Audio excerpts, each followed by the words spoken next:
जय टेगरी सरकार। Hello dear student, आप सभी का स्वागत है हमारे प्यारे से चैनल चैंपियन एकेडमी मैथ्स में। डियर स्टूडेंट, आज की वीडियो में अपन पढ़ेंगे कक्षा 10वीं का डे 12 पार्ट 1 गणित पढ़ रहे हैं। अध्याय 3 चल रही है, प्रश्न 3.2 चल रही है। चैप्टर का नाम है दो चर वाले रेखीय समीकरण युग्म और विधि चल रही है प्रतिस्थापन विधि। सबसे मोस्ट इंपॉर्टेंट है 10th क्लास के लिए प्रतिस्थापन विधि। यहां से पेपर में 4 नंबर क्वेश्चन पेपर में हर साल आता है, तो प्रतिस्थापन विधि बिल्कुल भी आप मिस मत करना। और डियर स्टूडेंट, अपने डे 12 चल रहा है। अगर आपने मेरी पुरानी कुछ वीडियो डे से लेकर डे 11 तक मेरी वीडियो नहीं देखी हो तो मैं आप सभी को डिस्क्रिप्शन में प्लेलिस्ट की लिंक दे दूंगा, वहां से मेरी वीडियो को लिंक क्लिक करके वहां से मेरी पूरी वीडियो को आप देख सकते हो। आज की वीडियो में पढ़ेंगे अपन प्रश्न वाले 3.2 का पहला का तीसरा वाला चौथा वाला सवाल, यानी 2 सवाल अपन आज की वीडियो में पढ़ते हैं। तो वही बोल रहा है, क्या बोल रहा है, निम्न रेखीय समीकरण युग्म को प्रतिस्थापन विधि से हल करना है। तो रेखीय समीकरण युग्म दिखाई देंगी, उसको प्रतिस्थापन विधि से आपको हल करना है। तो आपको क्या दिखाई दे रही है समीकरण, 3x - y बराबर 3, 9x - 3y बराबर 9। तो पीछे करते हैं अपन अगले पेज में,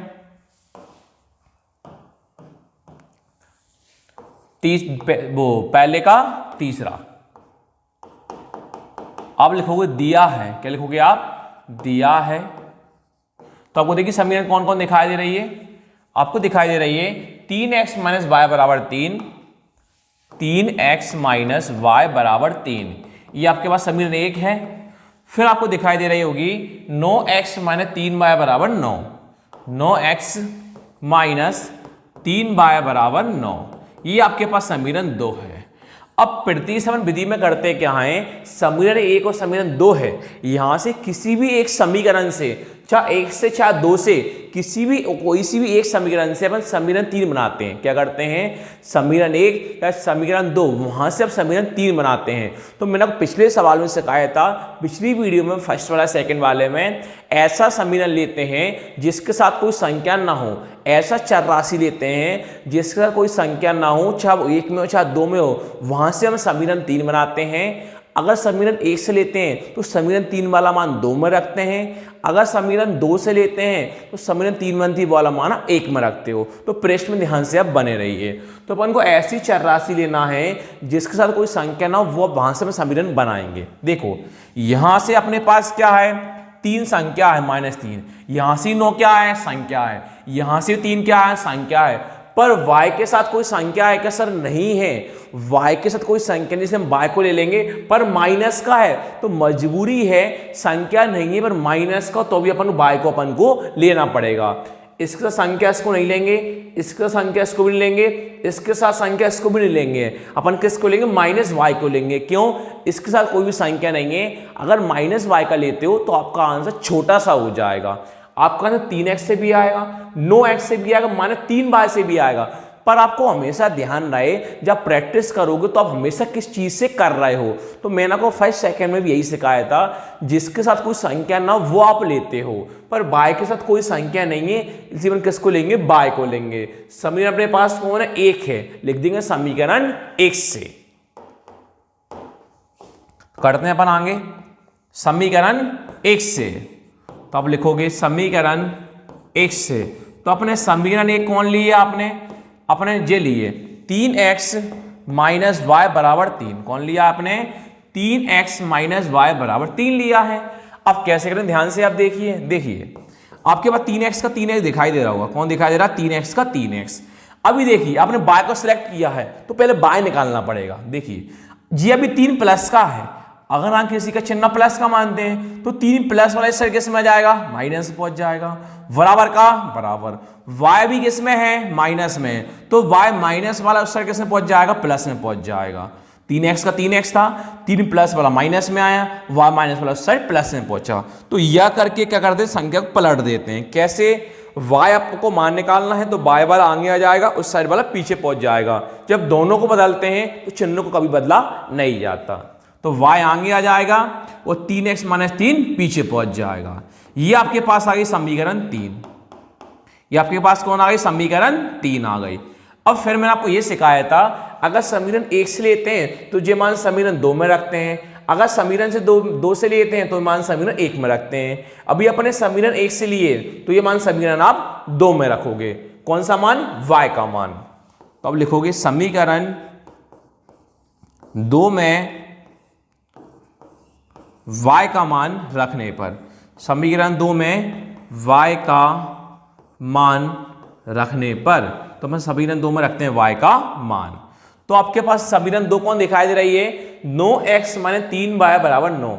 आपको समीकरण 2 में y का मान रखना है तो आपको समीकरण 2 लिखना पड़ेगा। तो समीकरण 2 कौन दिखाई दे रही है आपको? 9x माइनस 3y बराबर 9। तो पीछे लिखते हैं अपन देख के भाई, 9x माइनस 3y बराबर 9। ये आपके पास समीकरण 2 लिख दिया। इसमें मान आपको रखना है, किसका मान? y का मान रखना था। अब देखिए 9x का 9x है, माइनस का मान 3 का कौन है? 3। कुछ ना मान बीच में क्या मान थे? इनटू। आपके पास y का मान कौन निकल के आया था? 3x माइनस का 3। आपके y का मान आया 3x माइनस का 3। तो पीछे आप y की कौन रख दोगे? 3x माइनस का 3। तो y के रख दोगे 3x माइनस का 3। अगर 2 हुआ परसेंट, 1 और 2 होते साथ में लिखते हैं कोष्टक में, बराबर का बराबर, 9 का 9।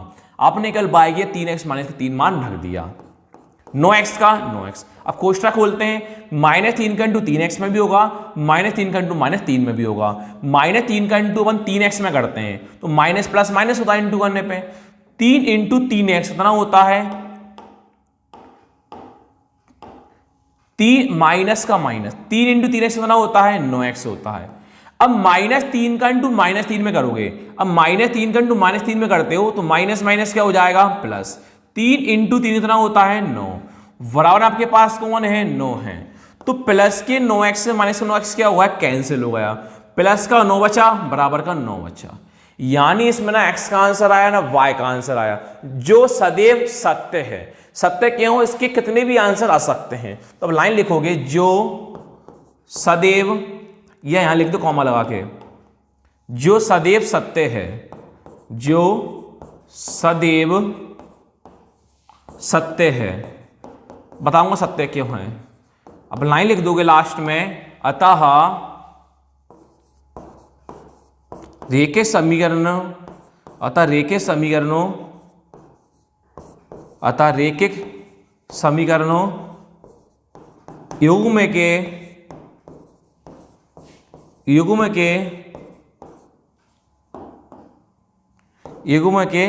अनंत हल हैं।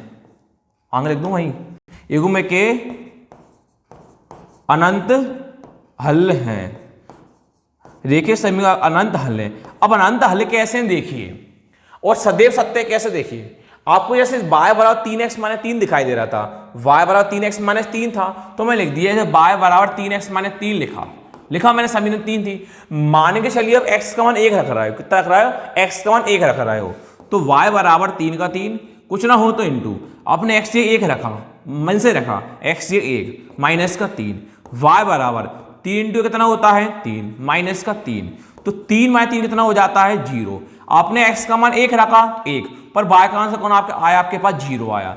इस प्रकार आप इस समीकरण में कितने भी मान रख सकते हो, इसके आंसर अनंत होंगे। 1 रखा तो 0 आंसर आया, 2 रखो, चलो मान के चलिए x ये अपने 2 रखा तो मैंने x ये 2 रख दिया, तो 3 दूनी कितना हो जाता है? 6, और 6 माइनस 3, 6 माइनस 3 कितना हो जाएगा? 3 हो जाएगा। तो आपने x ये 2 रखा और अपना आंसर आया 3 आया। इस प्रकार आप कितनी भी संख्या के कोई भी संख्या रखो वो आंसर बाय में बदल देगा। अब x में कुछ भी रखो बाय में आंसर बदल देगा।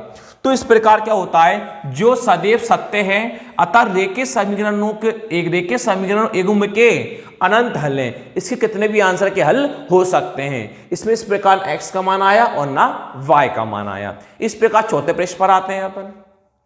अब चौथा प्रश्न आपके पास है 0.2x प्लस 0.3y बराबर 1.3, 0.4x प्लस 0.5y बराबर 2.3। तो अपन पीछे देख के लिखते हैं। आपके पास है पहले का चौथा वाला प्रश्न, तो अपन लिखा दिया है, क्या था आपके पास? 0.2x प्लस 0.3y बराबर 1.3, फिर था आपके पास 0.4x प्लस का 0.5y बराबर 2.3। देखो आपको मिलवाता हूं, सेम यही होगा 2x 3y 1.3, 4x 5y 2.3। देखिए आप सेम वही है 0.2x प्लस 0.3y बराबर 1.3, 0.4x 0.5y बराबर 2.3। अब प्यारे बच्चों इसमें अपने पास समीकरण सही नहीं है। क्यों? कभी भी समीकरण पॉइंट में नहीं होती। कभी भी जो अपन समीकरण के हल करते हैं प्रतिस्थापन विधि के रेखीय समीकरणों को, वो पॉइंट में कभी नहीं होती। तो सबसे पहले अपन को दशमलव यानी पॉइंट को हटाना पड़ेगा। सबसे पहले दशमलव पॉइंट को हटाओगे, जब वो समीकरण 1 कहलाएगी, फिर वो समीकरण 2 कहलाएगी। वहां से आप समीकरण 3 बना सकते हो और x और y का मान निकाल सकते हो। पर इस वाले में पॉइंट है तो पॉइंट को पहले आपको हटाना पड़ेगा। तो पॉइंट को कैसे हटाएंगे, ध्यान से देखिए मैं लिख दूंगा या करके पहले समीकरण से हटाएंगे, बनाएंगे या करके पहले से बनाएंगे पहला समीकरण, फिर बाद में या करके बनाएंगे दूसरे से दूसरा समीकरण। तो या करके लिखा अपन ने 0.2x प्लस 0.3y बराबर 1.3 लिखा। अब आगे देखिए मैंने लिखा दोबारा 0.2x प्लस का 0.3y बराबर 1.3। अब क्या होता है डियर स्टूडेंट, पॉइंट के बाद जितनी संख्या होती है उतनी नीचे आती है 0। तो पॉइंट के बाद एक संख्या है, x से कोई मतलब नहीं है, जितनी संख्या होती है उतनी बार लगाते हैं 0। पॉइंट का एक संख्या है तो एक 0 लगाई, एक तो हमेशा आगे आता ही है। यहां भी पॉइंट का केवल 3 है यानी एक संख्या है, नीचे एक 0 आएगी। यहां भी पॉइंट के बाद एक संख्या तो केवल एक 0 आएगी। तो पॉइंट से पॉइंट हट गया। अब आपके पास क्या बचा, आगे 0 कोई मतलब नहीं होता। ऊपर 2x, नीचे आपके पास कौन है 10, प्लस का प्लस, पॉइंट हट गया। ऊपर कौन बचा 3y, नीचे कौन है 10। अब ऊपर कौन बचा 13 बचा, नीचे कौन है 10 है। आप बोलोगे सर यहां अपने पॉइंट के पहले 0 ने लिखा, यहां पॉइंट के पहले 0 ने लिखा, पर आपने पॉइंट के पहले 1 को क्यों लिखा। तो डियर स्टूडेंट पॉइंट के पहले 0 होता है उनको नहीं लिखा जाता, और पॉइंट का पहले जो भी संख्या होती है वो लिखा जाता है, इसलिए मैंने 13 लिखा। अब देखिए अब इनको अपन ले लेंगे एलसीएम। अब एलसीएम कर लेते हैं, बीच में प्लस या माइनस हो। अब डियर स्टूडेंट अगर नीचे दोनों संख्या सेम होती हैं, नीचे 10 और 10 क्या है सेम है, अगर नीचे दोनों संख्या सेम होती कितनी बार लिखा जाता है, केवल एक बार। कितनी बार लिखा जाता है, एक बार। और ऊपर लिख दिया जाता है सेम टू सेम। दोनों संख्या नीचे सेम होती कितनी बार लिखा जाता है, एक बार। ऊपर लिख दिया जाता है सेम टू सेम। ऊपर कौन है 2x प्लस में 3y, तो आपने लिखा 2x प्लस का 3y बराबर आपके पास 13/10। यही करवाता हूं समीकरण 1 बनवा देता हूं आपको मैं, पीछे करवा दूं क्या, चलो यहीं करवा देता हूं। देखिए आगे पीछे करवा लो। देखो 2x प्लस 3y बराबर 13/10 और यहां 10 था। देखो लिखता हूं 2x प्लस का 3y बराबर 13/10। देखिए 2x प्लस का 3y बराबर 13/10 में सेम टू सेम लिखा। 10 अभी नीचे भाग में है तो आपको पता होगा नीचे वाली भाग वाली संख्या ऊपर कैसे पहुंच जाती है, इनटू पहुंच जाती है। 10 भाग वाली ऊपर कैसे पहुंचा दूंगा मैं, इनटू पहुंचा दूंगा। तो भाग वाला का पहुंचा इनटू पहुंच गया। आपको पता है इनटू करने ऊपर नीचे कट जाता है, 10 10 क्या हुआ कैंसिल। कौन बचा आपके पास 2x प्लस का 3y बराबर आपके पास कौन है 13 है। यह आपके पास समीकरण 1। अब आप बनाओ समीकरण 2 इसी प्रकार यह करके। आप कौन लिखोगे, यहां से आपने क्या करा, आपने यहां से आपने बनाया समीकरण 1, यहां से बनाओ समीकरण 2। कौन लिखोगे 0.4x प्लस 0.5y बराबर 2.3। 0.4x प्लस 0.5y बराबर 2.3। अब देखिए सेम वही करेंगे पिछला अपन ने किया था। 0.4x प्लस का 0.5y बराबर 2.3। पॉइंट को हटाओ, जितनी संख्या उतनी 0 बढ़ा देंगे। पॉइंट का एक संख्या एक 0 लिखा, पॉइंट का एक संख्या तो 0 लिखा। नीचे एक तो हमेशा लिखा जाता है 0 का पहले। पॉइंट का एक संख्या तो आपने एक 0 लिखा।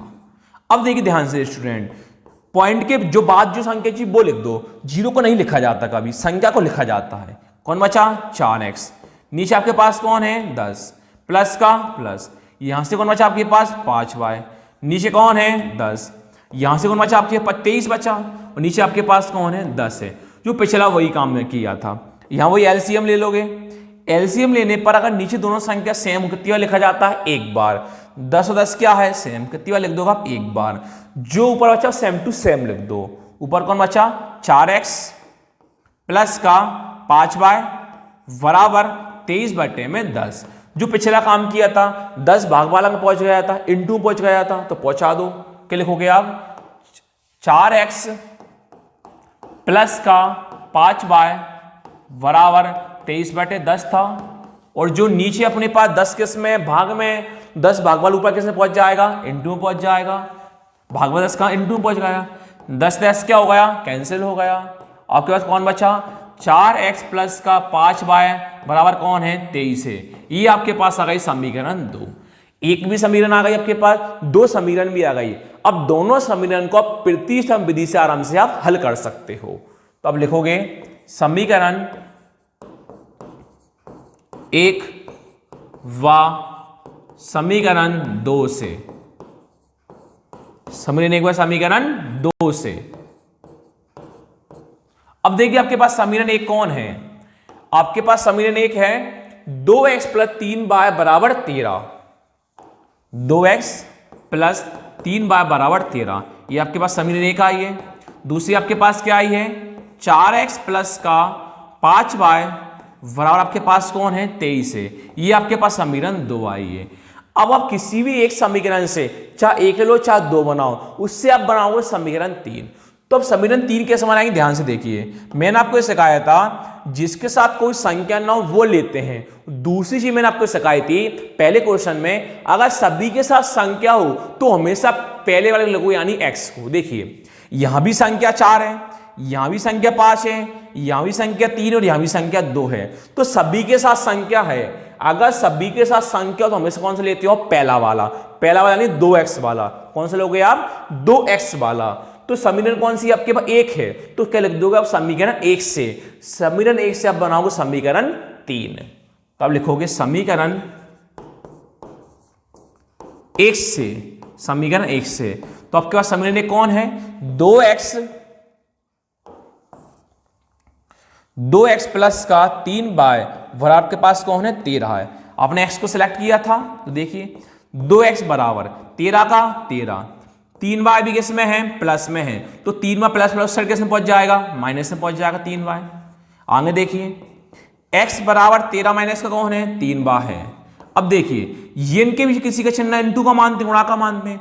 2 गुणा वाला का पहुंच जाएगा? भाग में पहुंच जाता है, यानी बटे में 2 आ गया। ये आपके पास आ गई समीकरण 3। फिर मैंने आपको सिखाया था अगर समीकरण 1 से लेते हैं जो 3 माना किस में रखोगे? समीकरण 2 में। अगर समीकरण 2 से लेते हो तो मान समीकरण 3 किस में रखते हो? 1 में। तो आपने अभी समीकरण 1 से लिया है तो जो x वाला मान तीसरा किस में रखोगे आप? समीकरण 2 में। किसका मान? x का मान। समीकरण 2 में x का मान रखने पर, समीकरण 2 में x का मान रखने पर, समीकरण 2 में x का मान रखने पर, तो आपके पास समीकरण 2 कौन दिखाई दे रही है? 4x प्लस 5y बराबर 23। आपके पास समीकरण 2 कौन है? 4x प्लस 5y बराबर 23। तो आप लिखते हो 4x प्लस 5y बराबर 23। इसमें x का मान आप रखते हो। देख कैसे रखोगे? 4 का 4, कुछ ना हो तो इनटू। देखिए आपके पास x का मान कौन निकल के आया? आपके x का मान है 13 माने 3y बटे 2। आपके x का मान कौन है? 13 माने 3y बटे में 2। तो अब लिख दोगे x का मान 13 माइनस 3y बटे में 2। तो हम लिखा 13 माइनस 3 बटे 2। किसमें लिख? कोष्टक में लिख दो कि 2 है इसलिए। प्लस का कौन है? 5y। 2 है मतलब 1 और 2। अगर केवल 13 होता 12 होता तो केवल कोष्टक पर नहीं लगाते, और 2 हो जाते हैं तो कोष्टक पर लगा देते हैं। प्लस का 5y बराबर आपके पास कौन है? 23 है। आगे देखिए आपको पता होगा इनटू करने ऊपर संख्या कट जाती हैं, तो 2 के पारे में 4 कितनी बार में आता है? 2 बार में। तो एक स्टेप और बढ़ा दो। अब कौन बचा? 2 इंटू का इंटू, नीचे कोई बचेगा नहीं क्यों? 2 के अंश आगे 2 बार में आता है, मैंने 2 लिखा। क्वेश्चन कौन बचेगा? 13 माइनस का 3y प्लस का कौन है? 5y बराबर कौन चल रहा है आपके पास? 23 चल रहा है। आगे देखिए कोष्टक खोलोगे, 2 का इंटू अब सब में करोगे, 2 इंटू 13 26 माइनस का minus 2 into 3y 6y plus का आपके पास कौन है? 5y बराबर आपके पास कौन है? 23 है। आपको निकालना है y का मान, 26 का 26 y और y दोनों कैसे हैं, सेम है, तो y y same, plus minus कर सकते हैं आसानी से अपन। तो माइनस का 6y प्लस का 5y, माइनस प्लस क्या होता है, माइनस होता है, तो 6y माइनस 5y कितना होता है, 1y होता है। तो माइनस का 6 बड़ा है कि प्लस का 5 बड़ा है, आप बोल दो माइनस का 6 बड़ा है। उसके बाद अपन कभी एक को लिखा जाता है क्या सर, एक को नहीं लिखते, इसलिए एक को मैंने हटा दिया। अब कौन बचा, बराबर आपके पास 23 बचा। फिर y का मान निकालना है, तो माइनस का y बराबर 23। 26 का किसी का चिन्ह प्लस का है, तो प्लस वाला पता कहां पहुंचता, माइनस पहुंचता है, तो 26 प्लस प्लस सर्कल से पहुंच गया, -26 पहुंच गया। आगे देखिए, माइनस का y, तो प्लस का 23 माइनस का 26, प्लस माइनस माइनस होता है, 26 माइनस 23 कितना होता है, 3। तो प्लस का 23 बड़ा है कि माइनस का 26 बड़ा है, आप बोलो माइनस का 26 बड़ा है, चिन्ह किसका आएगा, माइनस का। माइनस से माइनस क्या हो गया, कैंसिल हो गया। तो आपके पास y का मान कौन निकल के आया, 3 आया। तो y का मान आपके पास 3 आया। अब आपको निकालना है x का मान निकालना है। जो y का मान 3 निकल के आया, आप समीकरण 1 में रख दो, चाहे 2 में रख दो, चाहे 3 में रख दो, आंसर हमेशा आपका सही आएगा। अगर आप समीकरण 3 में रखते हो तो आपका आंसर जल्द दिया जाएगा, इसलिए मैं भी समीकरण 3 में रखता हूं। तो समीकरण 3 में y का मान रखने पर लिखता हूं मैं, समीकरण 3 में y का मान रखने पर, देखते हैं समीकरण 3 अपने पास क्या है। तो समीकरण 3 अपने पास है x बराबर 13 माने 3y बट्टे में 2। समीकरण 3 आपके पास है x बराबर 13 माने 3y बट्टे में 2। तो मैं लिखता हूं x बराबर 13 माइनस 3y बट्टे में 2, यहां y का मान रखूंगा जिसे x का मान आ जाएगा। x बराबर 13 माइनस 3, v से कुछ ना क्या मान इंटू मानते हैं। आपके पास देखिए y का कौन निकल के आया, 3 आया, तो y के कौन रख दोगे, 3 रख दोगे। तो y के कौन रख दोगे, 3 रख दोगे। नीचे आपके पास कौन चल रहा है, 2 चल रहा है।